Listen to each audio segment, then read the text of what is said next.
सिन्नर तालुक्यातून एक धक्कादायक प्रकार समोर आलाय। अल्पवयीन मुलीवर अत्याचार करत तिच्या आजीचं अपहरण करून हत्या केल्याचा आरोप कुंभार समाजाच्या वतीनं करण्यात आलाय।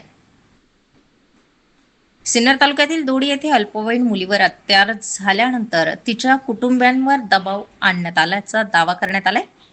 कुंभार समाजाच्या वतीनं तक्रार मागे घेण्यासाठी पैशांचं आमिष दाखवण्यात आलं असल्याचाही आरोप करण्यात आलाय।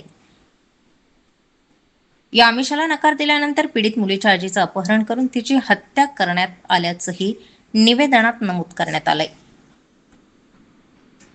या प्रकरणाच्या निषेधार्थ कुंभार समाजाच्या वतीनं नाशिक जिल्हाधिकारी कार्यालयात निवेदन देत या प्रकरणातील सर्व आरोपींना तात्काळ अटक करून वरिष्ठ पोलीस अधिकाऱ्यांच्या देखरेखीखाली विशेष तपास पथकामार्फत SIT कडून चौकशी करण्याचीही मागणी करण्यात आली। या निवेदनामध्ये दोडी येथील अल्पवयीन मुलीवर अत्याचार झाल्यानंतर तिच्या कुटुंबियांनी पोलिसात तक्रार दाखल केली।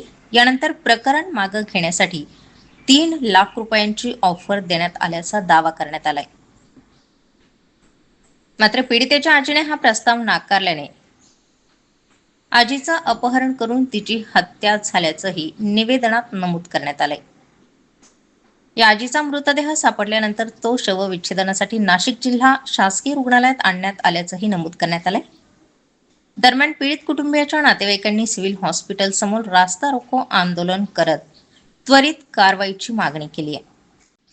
या संपूर्ण प्रकरणामुळे कुंभार समाजातून तीव्र संताप व्यक्त होत असून पीडित कुटुंबाला न्याय मिळावा यासाठी प्रशासनाने तातडीने कठोर पावले उचलावीत अशी मागणी निवेदनाद्वारे करण्यात आली आहे।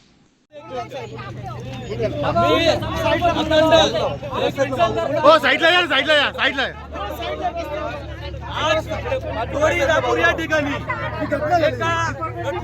एका अल्पवयीन मुलीवर 8 दिवसापूर्वी बलात्कार झालाय। त्या मुलीवर बलात्कार झाला, नरमाईचा बलात्कार केला। त्याच्यासाठी सरपंच, संबंधित सरपंच, पोलीस पाटील आणि तंटामुक्ती अध्यक्ष या लोकांनी त्या सदर महिलेच्या आजीवर दबाव आणला आणि दबाव आणलाच केस मागे घेत तिला 3 लाख रुपये देतो, घर बांधून देतो। संबंधित महिला ऐकली नाही म्हणून साठी या नारदांनी त्या मुलीच्या आजीला हातपाय बांधून बलात्कार करून विहिरीमध्ये टाकलेलं आहे। याच्या समर्थनार्थ संपूर्ण समाज आज रस्त्यावरती उतरलाय।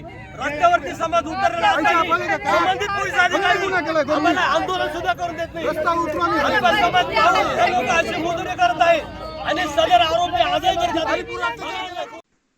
स्टार 24 फास्ट न्यूज साठी प्रकाश शेळके सह दीपक अंभोरे, सिन्नर।